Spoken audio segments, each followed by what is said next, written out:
오늘 1절 말씀을 다시 보면 이런 말씀이 나옵니다. 그런즉 사랑하는 자들아, 이 약속을 가진 우리는, 이렇게 표현합니다. 여기 사랑하는 자들이 누구냐? 1차적으로 지금 사랑하는 자들은 고린도 교인들이죠.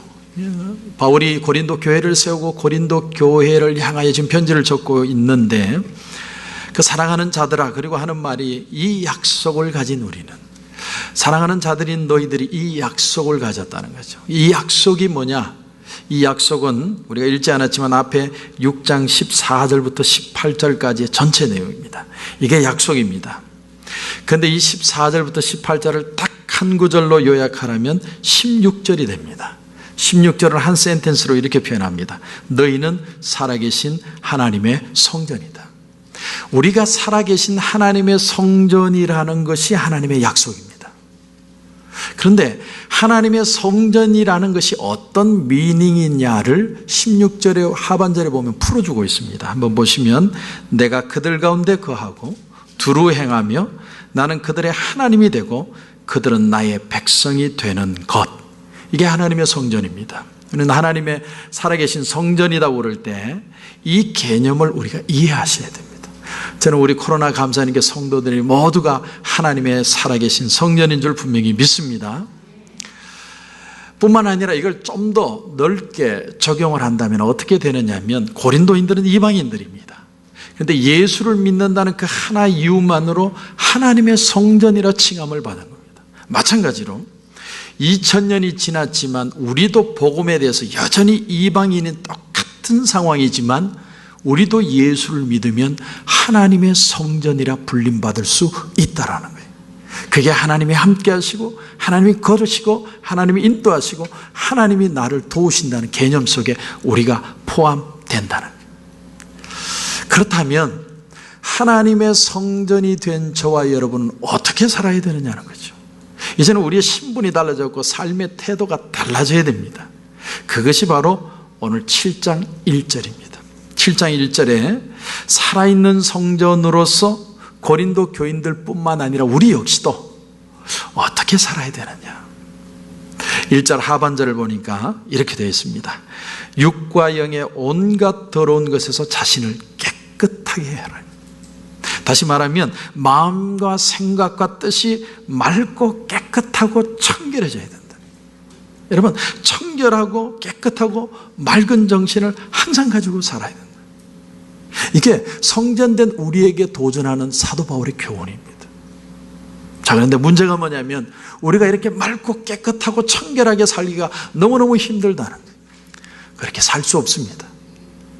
우리가 사는 세상은요, 내가 정말 세상에서 성실하게 살면 살수록 속고 속이는 세상을 알게 됩니다. 열심히 살다 보니까 때묻습니다. 그리고 얻고자 하다가 세상을 배우게 되고 그 속에서 성공하려고 뛰다가 보니까 세상을 사는 요령을 배우게 되는 거죠. 차가 두 대가 꽝 하고 부딪혀서 차가 다 부서졌습니다. 그런데 그 차에 탄 드라이버가 둘이가 내렸는데 한 분은 남자고 한 분은 여자예요. 근데 두 분은 멀쩡합니다. 너무나 신기하게도 두 사람이 멀쩡한 거죠. 그래서 이 여자분 드라이버가 뭐라고 얘기를 하냐면, 차가 다 망가졌는데 당신하고 나하고 이렇게 너무나 멀쩡한 걸 보니까 이건 하나님이 당신과 나를 둘을 쫙 지어준, 이건 하나님의 계시다. 이렇게 계시다. 그 말을 들으니까 남자가 고개를 끄덕끄덕 했어요. 야, 정말 그렇다. 그러니까 여자분이 가서 차 트렁크를 열어보니까 트렁크 안에 포도주병을 넣었는데 포도주병도 멀쩡한 거예요. 야, 기가 막히죠. 그래서 포도주병을 딱 꺼내서 포도주 잔을 가지고 두 잔을 따랐습니다. 그리고 남자에게 주면서 이 포도주병이 말짱한 걸 보니까 우리 둘이 언약식이라도 하라고 하나님이 주신 어떤 그 명령인 것 같다. 이건 나누어 마시고 오늘부터 우리가 정말 오늘을 셀러브레이션 하는, 메모리얼 하는 그런 날로 기념하자. 남자분이 너무 기분이 좋아가지고 그냥 받는 즉시 그냥 활짝 다 마셔버렸어요. 너무 기분이 좋으니까. 그리고 여자분에게도 따라줬는데 이 여자는 안 마시고 잔을 탁 들고 있는 거예요. 그래, 왜 안 마시냐? 기념하자고 했지 않았느냐? 얘기하니까 이 여자분이 하는 말이, 아니요, 나는 마실 필요 없어요. 이제는 폴리스만 기다리면 돼요. 폴리스만. 너는 지금부터 드렁큰 드라이버라는 거예요. 야, 얼마나 무서운 여자입니까? 얼마나 무서운 세상입니까? 오늘 우리가 사는 시대가 이렇다는 거예요. 이익지향적인 시대. 그런데 그렇게 살다가 보니까 오늘 사람들이요, 이웃이 없고 친구가 없습니다. 집은 큰 집에 살고 많은 사람들을 매일같이 만나는데 오늘 사람들은 더 외롭고 더 고독한 삶을 살게 됐다는 거예요. 오늘 사람들이 모두가 다 마음에 청결을 잃고, 그러다 보니까 꿈을 잃고, 인생의 풋풋함을 다 잃어버리고 다 변질되어서, 근데 그렇게 함으로써 나타나는 현상이 뭐냐면 미래에 대한 엄청난 불안함과 두려움을 가지고 사람들이 이 세상을 살게 되었다는 겁니다. 자, 그런데 오늘 말씀은 이 말씀에 대한 역으로, 우리의 삶에 대한 역으로 1절에 우리가 다시 외롭지 않고 다시 한번 꿈을 가지고 한번 청순함을 가지고 풋풋함으로 다시 한번 우리의 삶이 아주 넉넉한 아름다움을 살 수 있는 비결을 가르쳐 주는데, 그게 뭐냐면 1절 하반절에 육과 영의 온갖 더러운 것에서 자신을 깨끗하게 하죠. 깨끗해져야 된다. 그러니까 마음과 생각과 뜻이 다시 한번 깨끗해져야만 우리가 다시 풍성하고 아름다운 삶을 살 수 있다는 거죠. 그런데 이게 이렇게도 중요한데, 그럼 그렇게 살려면 어떻게 살아야 되느냐? 그 말씀이 바로 1절의 앞에 부분입니다. 앞에 보니까 굉장히 중요한 구절이 하나 나오는데, 하나님을 두려워하는 가운데서, 이렇게 표현합니다. 역으로 얘기하면 내가 용쓰고 애쓰면 내가 청결해지고 깨끗해지는 게 아니라 하나님을 두려워하는 마음이 생길 때야 거룩함이 회복되고, 거룩함이 회복됨으로써 마음과 생각과 뜻이 맑아지기 시작한다, 이런 뜻입니다. 그러니까 오늘 말씀의 중요한 포인트는 뭐냐면 하나님을 두려워하는 마음이 생겨야만 회복된다는 거예요. 그렇다면 이제 질문이 생깁니다. 그렇다면 하나님을 두려워한다는 건 어떻게 하는 겁니까? 하나님 이름만 부르면 두려워서 막 떠는 게 하나님을 두려워하는 겁니까? 그런 건 아닐 거예요. 어떻게 하는 것이 하나님을 두려워하는 거냐? 어떻게 하면 하나님을 두려워해서 우리의 삶에 다시 한번 윤택함을 회복할 수 있느냐? 그것을 풀어서 설명한 게 2절에서 11절까지입니다. 사도 바울이 명제를 제시하고 2절부터 11절까지 걸 쫙 풀어서 설명을 합니다. 그런데 2절부터 11절까지의 말씀에도 포인트가 있어요. 그 포인트 말씀이 10절입니다. 여러분 10절을 보십시오. 10절을 보니까 하나님의 뜻대로 하는 근심은, 이런 표현이 나옵니다.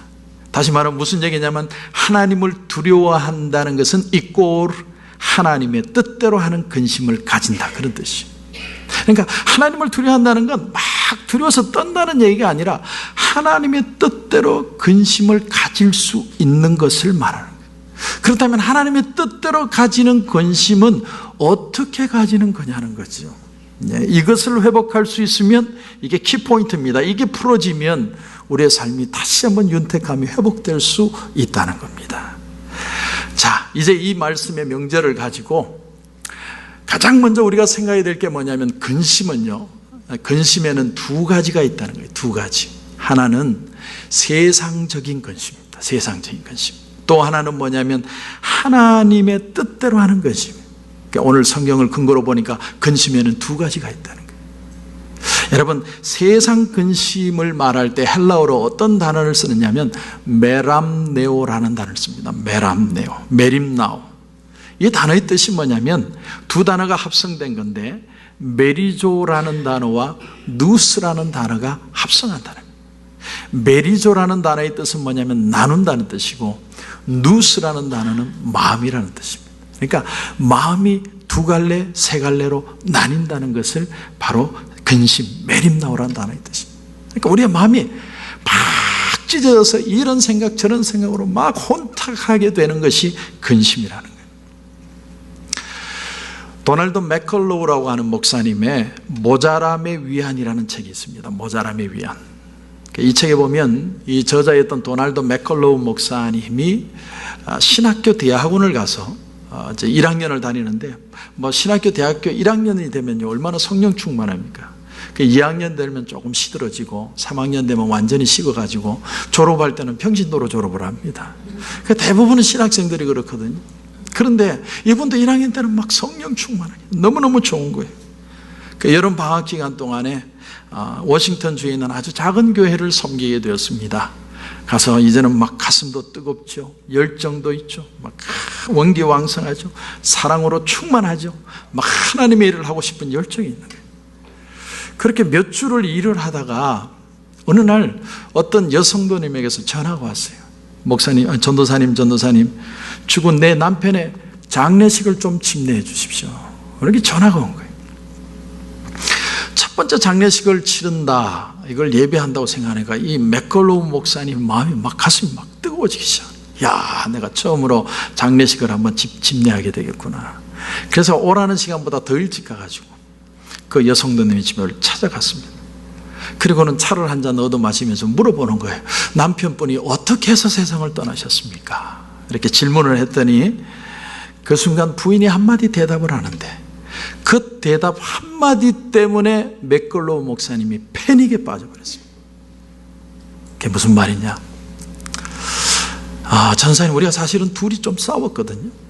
싸웠는데 남편이 집을 나가버렸더니 화가 나서 튀어나왔는데 다시 돌아오더니 문을 활짝 여더니 잘 봐. 그리고 총을 자기 머리에 관자놀이에 대고 쏴서 자살해버렸다. 그때를 회상하면서 이 목사님이 뭐라고 글을 적었냐면 마치 누군가가 내 머리에 총을 갖다 대고 있는 느낌이었다. 그러면서 하는 절규가 이겁니다. 도대체 내가 누구라고? 내가 도대체 뭐라고 이 유가족들을 초토화시켜버린 이 분노와 비애의 해이를 막을 수 있단 말이에요. 나는 못하겠다는 게 못하겠다. 여러분, 저도 그렇거든요. 저도 제가 하나님 앞에 기도하는 게 그런 기도입니다. 하나님, 내가 누구라고? 성도들이 만나는 모든 문제들마다 내가 해결할 수 있는 문제가 없어요. 하나님, 내가 누구라고 이 문제를 해결할 수 있겠습니까? 사람들에게 다가오는 분노와 비애와 공포의 그 내용들을 해결할 수 있는 수준을 넘어가 버려요. 제가 왜 하나님 앞에 두 손을 드느냐면 안 되니까, 내 힘으로는 할 수 없어요. 하나님 도와달라고. 내 힘으로 도저히 해결할 수 없습니다. 이것이 인간의 마음에 찾아오는 근심이라는 근심. 자, 그런데 또 하나의 근심이 있습니다. 또 하나의 근심은 뭐냐면 하나님의 뜻대로 하는 근심이다. 이것은 헬라어로 유세베이아라는 단어를 씁니다. 그 단어의 뜻은 경건이라는 단어와 똑같은 단어입니다. 다시 말하면 경건해지면 거룩해지고 거룩해지면 새로운 삶을 살 수 있다는 겁니다. 자, 이 말씀을 여러분에게 설명하기 위해서 고린도 후서가 적히게 된 배경을 여러분이 좀 알 필요가 있습니다. 사도 바울이 고린도 교회에 엄청난 분쟁과 싸움이 일어났다는 소식을 듣고서 편지를 보냅니다. 그 편지가 바로 고린도 전서죠. 근데 포스트 오피스를 통해서 보낸 게 아니라 디도라는 아주 신실한 사람을 통해서 보냈습니다. 근데 보내면서 바울이 걱정이 많은 거예요. 과연 이 디도라는 사람을 믿어줄 수 있느냐? 나를 대신해서 대표해서 가는데 저 사람 안 믿으면 끝나는 거예요. 그런가 하면 디도가 준 그 편지를 읽고서 고린도 교인들이 어떻게 생각할 것이냐? 왜냐하면 세게 적었거든요. 그러니까 사도 바울이 마음이 둘로 셋으로 막 갈라지기 시작하는 거예요. 막 근심이 됩니다. 여러분, 우리의 모든 마음에 드는 근심은요, 가만히 보면 대개가 다 미래에 대한 불안감 때문에 오는 근심입니다. 예를 들어서 내 몸에 지금 암세포가 있는데 암세포가 자라고 있다는 사실 때문에 근심하는 사람은 없습니다. 그렇게 근심하는 게 아니라 이 암세포가 장차 어떻게 될 건가, 그게 두려운 거예요. 내가 지금 가난하기 때문에 두려운 사람은 없습니다. 내가 가난한데 앞으로 내가 어떻게 살 것인가, 그게 불안하고 두려운 거예요. 마찬가지로 우리는 미래가 두려워서 걱정이 돼서 마음의 근심과 불안이 막 온 마음을 찢어가지고 둘로 셋으로 나누는 거예요. 그러다가 바울이 참 인간적으로 도저히 답답해서 견딜 수 없어서 디도는 빨리 안 오니까 오히려 자기가 갑니다. 어디로 가느냐면 에베소에서 배를 타고 마게도냐로 갑니다. 마게도냐는 큰 유럽이죠. 그 마게도냐에서 내려가면 아테네가 있고 고린도라는 도시가 나옵니다. 근데 차마 고린도까지는 못 가고 마게도냐까지 가서 조금이라도 일찍 디도를 만나고 싶은 마음으로 지금 마게도냐의 전도 여행을 떠난 겁니다.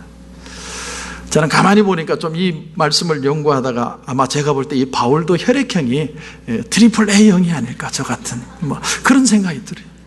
일은 저질렀는데 걱정이 돼서 미치겠는 거예요. 두려운 거예요. 성격은 급하고. 그런데 오늘 여러분 6절을 한번 보십시오. 6절 말씀. 그러나 낙심한 자들을 위로하시는 하나님이 디도가 옴으로 우리를 위로하셨으니. 자, 드디어 디도가 왔습니다. 왔는데 너무나 굿뉴스를 가지고 온 거예요. 너무 기쁜 소식을 가지고 온 거예요. 바울은 고린도전서를요, 편지를 적을 때 아주 세게 적었습니다. 눈물이 질끔 나도록 아주 그냥 강하게 적었어요. 그래서 바울이 마음이 두려웠던 거예요. 이렇게 세게 적었는데 저 사람들이 받아들일 수 있을까? 그런데 여기 중요한 말씀이 또 하나가 여러분 9절입니다. 9절을 보시면 내가 지금 기뻐함은 너희로 근심하게 한 까닭이 아니요 도리어 너희가 근심함으로 회개함에 이른 까닭이다. 무슨 말일까요?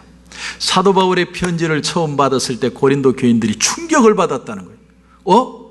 사도 바울 선생님이 이렇게 적을 수 있나? 우리하고 어떤 사이인데? 아픔도 있고 고통스러웠다는 거죠. 여러분, 목사의 마음의 어려움이 이런 겁니다. 성도들을 볼 때 어떤 성도는요, 정말 바른 얘기를 해줘야 할 때가 있어요. 그래야만 신앙으로 바로 서야 될 상황들이 있습니다. 그럴 때 하나님 앞에 기도하죠. 기도하고서 그 성도에게 정말 내 마음에 있는 진실의 마음을 할 때 어떤 성도는 놀라기도 하고, 어떤 사람은 화를 내기도 하고, 어떤 사람은 삐치기도 하고, 어떤 사람은 진심으로 고마워하는 사람들도 있습니다. 목사는 그런 게 두려운 거예요. 내가 정말 저 사람이 이 얘기를 들었는데 이 말을 하면 교회 떠나면 어쩔까? 인간적인 마음이에요. 인간적인 마음.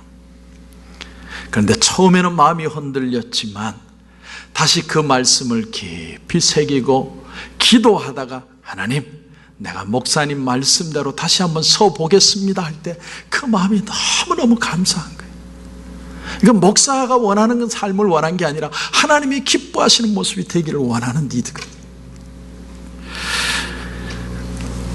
예수님이 요한복음 14장 1절에 보면 너희는 마음에 근심하지 말라. 하나님을 믿으니 또 나를 믿어라. 주님이 이 말씀을 하시던 상황을, 배경을 여러분이 좀 아셔야 됩니다. 예수님이요, 그 앞장 전장인 요한복음 12장 7절에 보면 이렇게 말씀하십니다. 지금 내 마음이 괴로우니. 무슨 말을 하리요? 예수님의 마음이 근심이 들기 시작했다는 거예요. 다시 말하면 두 갈래 세 갈래로 막 나뉜 것 같은 막 마음의 고통이 주님께도 찾아왔다는 거예요. 예수님이 번뇌하는 거예요. 뭘 가지고 번뇌를 했느냐? 그 다음 구절을 보니까 아버지여 나를 구원하여 이때를 면하게 하여 주옵소서. 아하, 예수님이 지금 십자가를 지시려고 하는데 십자가 지는 게 너무 힘들다는 얘기예요. 그래서 하나님, 아버지, 이번에 내가 십자가 안 지면 어떨까요? 좀 안 지면 어떨까라고 주님 앞에, 지금 하나님 앞에 기도하는 겁니다. 십자가 자체가 두려운 게 아니라 십자가 그 후가 어떻게 될지 불안한 거예요. 그런데 그 다음 주님의 말씀이 참 중요합니다. 그에 보니까 내가 이를 위하여 이때에 왔나이다. 아버지여, 아버지의 이름을 영광스럽게 하옵소서.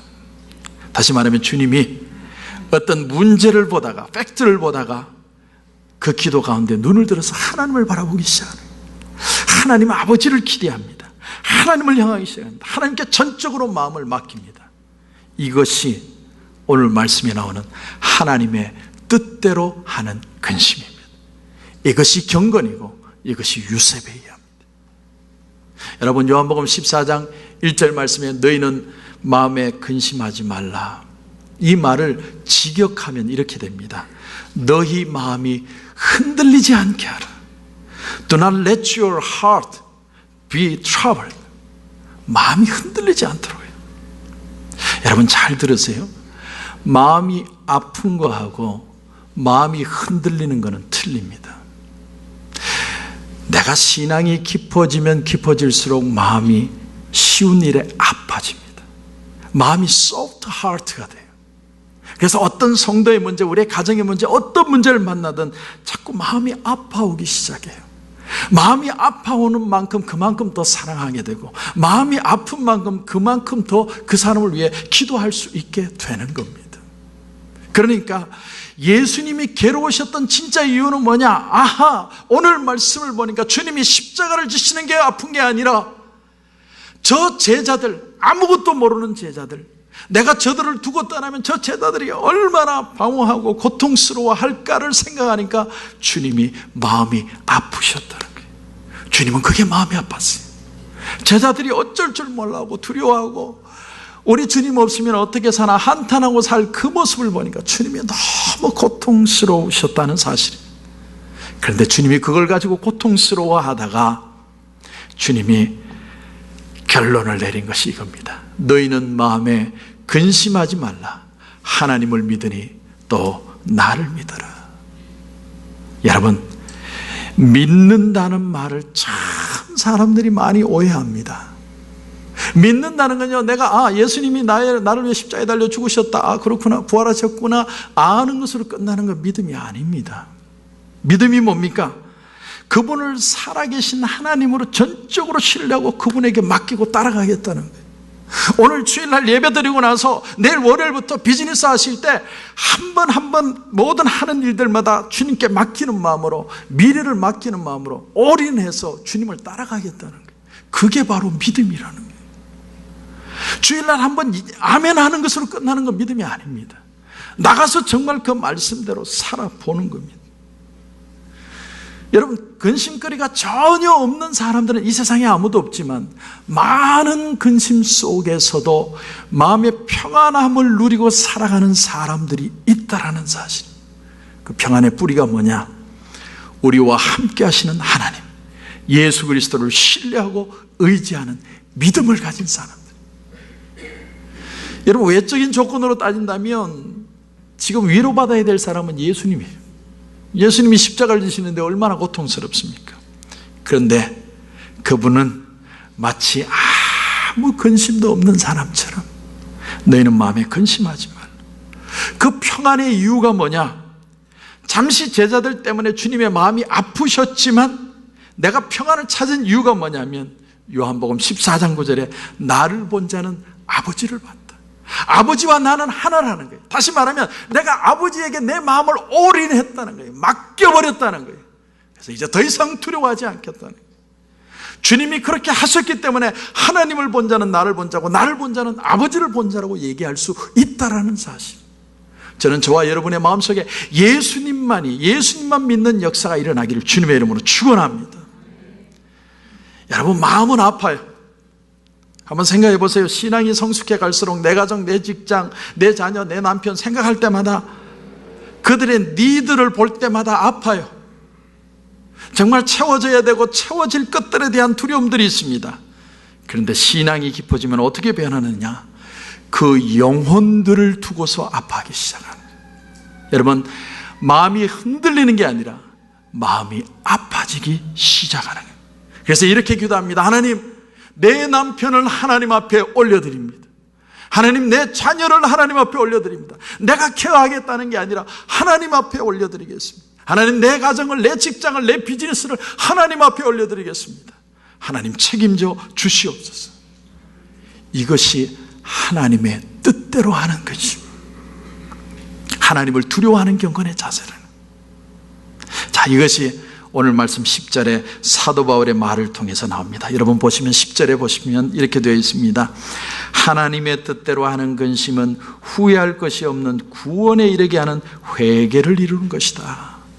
여러분, 여기에 나오는 근심이라는 단어는요, 루페라는 단어를 쓰는데 그 단어도 마음이 아파한다는 뜻이에요. 마음이 혼탁해진다는 게 아니라 마음이 아파지는 거예요.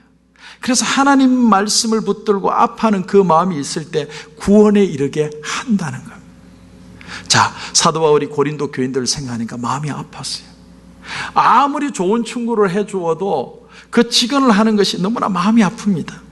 그런데 이 아픔의 과정을 반드시 지나야만 회개의 역사가 일어나고 그 아픔이 없이는 절대로 회개의 역사는 일어날 수 없다는 거예요.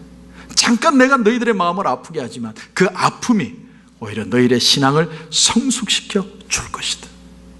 여러분, 놀라운 사실은요, 바울이 이렇게 교회가 분쟁이 있고 이단이 있고 이런 마음 아픈 소리를 고린도 교회에 했는데 디도가 와서 주는 소식이 뭐냐면 그들이 진심으로 하나님 앞에 회개했다는 거예요. 그래서 바울이 너무너무 마음이 기쁜 겁니다. 저는 저와 여러분이 정말 하나님 앞에 회개할 것이 있으면 회개하여서 하나님이 주시는 진정한 기쁨을 맛볼 수 있기를 주님의 이름으로 축원합니다. 여러분, 신앙은 자라야 돼요. 그 자리에 그대로 있으면 안 됩니다. 정말 주님을 믿을 거면 믿어야 합니다. 자, 이제 바울의 편지를 받고 회개하게 된 고린도 교인들이 어떻게 그러면 변했느냐, 그 결과까지도 얘기합니다. 마음에 찔림이 있었는데, 고통스러웠는데 회개하고 난 뒤에 고린도 교인들이 어떻게 애티튜드가 달라졌느냐, 그것이 바로 11절 말씀입니다. 11절을 한번 보십시오. 보라, 하나님의 뜻대로 하게 된 이 근심이 너희로 얼마나 간절하게 하며. 여러분, 간절이라는 건 열정이에요. 무슨 말이냐면 그동안 교회 다니는데 아무 재미도 없었어요. 와이프 치맛자락 붙잡고 다녔어요. 그냥 교회 왔다가 갔다가 아무 생각. 그런데 정말 회개하고 나니까 가슴에 열정이 생겨요. 야, 정말 예수를 제대로 한번 믿어봐야겠다. 그런 열정이 생기기 시작했다. 두 번째는 어떤 현상이 일어났습니까? 두 번째는 얼마나 변증하게 하며, 이건 변호하게 하며 그렇게 표현할 수 있는데, 내가 어떤 사람인지, 내가 누구인지를 이제 다시 한번 변호할 수 있는 삶이 됐다는 거예요. 그동안엔요, 교회 분쟁만 있으면 이리저리 휩쓸려 다녔습니다. 예배 때는 할렐루야 해놓고 나가서는 시험 드는 스타일. 근데 나는 지금 누구이고, 내가 지금 어떤 자리에 있는지, 내가 지금 할 일이 무엇인지 다시 한번 내 자리를 생각하고 다시 한번 확인하고 하나님 말씀대로 살려고 애를 쓰게 되었다는 거예요. 세 번째 변화는 얼마나 분하게 하며, 여기 분은 그냥 화를 내는 게 아니라 의분입니다. 의분. 그동안은 이게 신앙인지 불신앙인지 전혀 분간이 안 됐습니다. 이게 교회를 위하는 일인지 아닌지도 구분이 안 돼요. 근데 이게 잘못됐다, 이걸 깨닫게 된 거예요. 말씀 앞에서 이렇게 살면 안 돼, 그걸 깨닫게 되는 거예요. 네 번째는 뭐냐면 얼마나 두렵게 하며, 이건 양심의 가책을 말합니다. 하나님 앞에서 죄 하나 짓는 것이 얼마나 잘못된 것인지 두려워지기 시작하는 거예요. 그런 마음으로 변하는 거예요. 다섯 번째는 뭐냐면 사모하게 하며, 얼마나 그리워하는 마음을 가지게 된지 모릅니다. 교회가 그리워지고 성도가 그리워지고, 보기만 하면은 할렐루야 너무너무 좋고, 떨어져 있으면 기도해주고 싶고, 그게 그리워하는 마음이에요.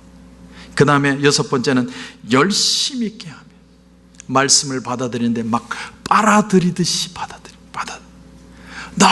너무너무 좋은 거예요. 마지막 일곱 번째가 뭐냐면 벌하게 하였는가. 이제는 판단을 분명하게 한다는 겁니다. 악을 징벌할 줄 아는 자체 능력이 생긴 거예요. 좋은 게 좋은 거지가 아닙니다. 이게 하나님이 기뻐하시는 뜻이 아니면 안 한다, 이런 선이 생긴 거예요. 그래서 오늘 말씀에 여러분 결론이 뭡니까? 결론을 보니까 너희 자신의 깨끗함을 나타내었느니라. 이제는 정말 성결한 삶을 사는 고린도 교인들이 되었다라는 거예요. 다니엘이 바벨론의 포로로 잡혀갔을 때 왕궁에서 시중 들며 삽니다. 그러다가 어느 날 왕의 총애를 받아서 가장 높은 자리까지 올라갑니다. 그런데 그렇게 되자마자 얼마나 많은 모함들이 생기는지, 그런 온갖 모함 속에서도 다니엘이 살아남을 수 있었던 이유가 뭐냐면 하나님을 두려워하는 마음, 청결한 마음이 있었기 때문에.